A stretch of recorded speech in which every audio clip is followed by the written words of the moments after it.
छोटासा हिरवा मूग पण अनेक गुणधर्मांनी भरलेला, शरीराला ताकद, पोषण आणि ऊर्जा देणारा.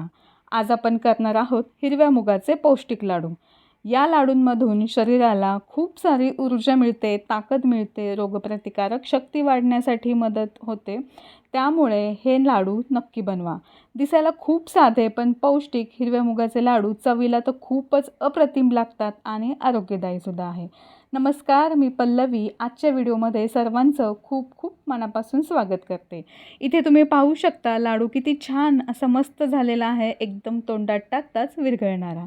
खूप वेळ न घालवता आपण रेसिपीला सुरुवात करूया. आता सुरुवातीला काय केलेलं आहे की 1 वाटी हिरवे मूग घेतलेले आहेत. हे आपल्याला स्वच्छ धुवून घ्यायचे आहेत आणि चाळणीमध्ये निथळून घ्यायचे आहेत. थोडा वेळ हे मूग चांगले निथळले गेले, कोरडे झाले की मग आपल्याला एका कढईमध्ये हे मूग भाजून घ्यायचे आहेत. छान असे भाजून घ्यायचे, कोरडे होऊ द्यायचे आणि कुरकुरीत होऊ द्यायचे. त्यानंतर आपल्याला हे पूर्णपणे थंड होऊ द्यायचे आहेत. मूग थंड झाल्यानंतर मग आपल्याला मिक्सरमध्ये घालून याची छान अशी पिठी करून घ्यायची आहे. म्हणजे अगदी बारीक असं पीठ करून घ्यायचं आहे. पुन्हा एक कढई घेतलेली आहे, जाड तळसलेली घ्यायची आहे. म्हणजे आपल्याला याच्यामध्ये पीठ भाजायचं आहे, तर ते तळाशी चिकटणार नाही किंवा करपलं सुद्धा जाणार नाही. आता आपण 1 वाटी मूग घेतले होते, त्यासाठी अर्धी वाटी तूप लागणार आहे. त्यातले 2 चमचे तूप मी यामध्ये घालून घेतलेलं आहे. तूप गरम झालं की त्यामध्ये हे पूर्ण पीठ घालून घ्यायचं आणि छान खमंग वास येईपर्यंत भाजून घ्यायचं आहे. हिरवे मूग खूप साऱ्या गुणधर्मांनी भरलेले आहेत. तर हिरव्या मुगामध्ये भरपूर प्रोटीन्स असतात, त्यामुळे शरीराची ताकद आणि स्नायूंच्या आरोग्यासाठी खूप मदत होते. आणि मुगामध्ये भरपूर फायबर असल्यामुळे पचनक्रिया सुधारण्यासाठी मदत होते, बद्धकोष्ठता कमी होते आणि हिरवे मूग अगदी हलके असतात पचायला सुद्धा. आणि यातून आपल्याला खूप सारी ऊर्जा मिळते, रोगप्रतिकारक शक्ती तर वाढतेच आहे आणि वजन जर नियंत्रणात ठेवण्यासाठी तुम्हाला हे लाडू अतिशय उपयोगी आहेत. केस आणि त्वचेसाठी सुद्धा खूप फायदेशीर आहेत.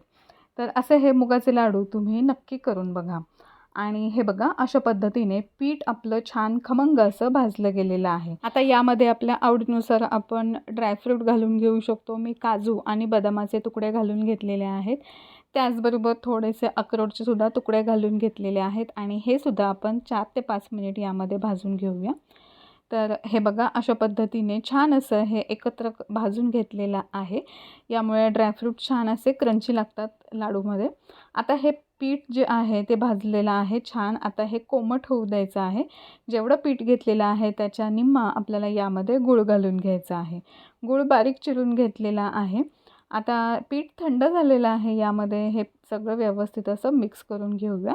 जर आपल्याला अगदी सोप्या पद्धतीने हे लाडू वळायचे असतील तर हे पीठ थोडं आपण मिक्सरमध्ये घालायचं आहे आणि फक्त 1 ते 2 मिनिट असं फिरवून घ्यायचं आहे. तर हे बघा, अशा पद्धतीने मिक्सरमध्ये फिरवून घेतल्यामुळे छान एकसारखं होतं आणि लाडू बांधायला एकदम सोपे जातात. आता यामध्ये घालून घेऊया अर्धा चमचा सुंठपूड. याच्याऐवजी तुम्ही वेलची पूड, जायफळ पूडसुद्धा घालू शकता. सगळं छान असं एकत्र करून घ्यायचं आहे. तर याच पद्धतीने आपण हे सगळे लाडू इथे बांधून घेऊया. तर अशा पद्धतीचे आजचे हे लाडू सकाळी नाश्त्यासाठी किंवा दुधासोबत खाल्ले तर दिवसभर ऊर्जा मिळते. आणि हे पारंपरिक हिरव्या मुगाचे लाडू तुम्ही नक्की करून पहा. व्हिडिओ आवडला तर लाईक, शेअर आणि सबस्क्राईब करायला विसरू नका. धन्यवाद.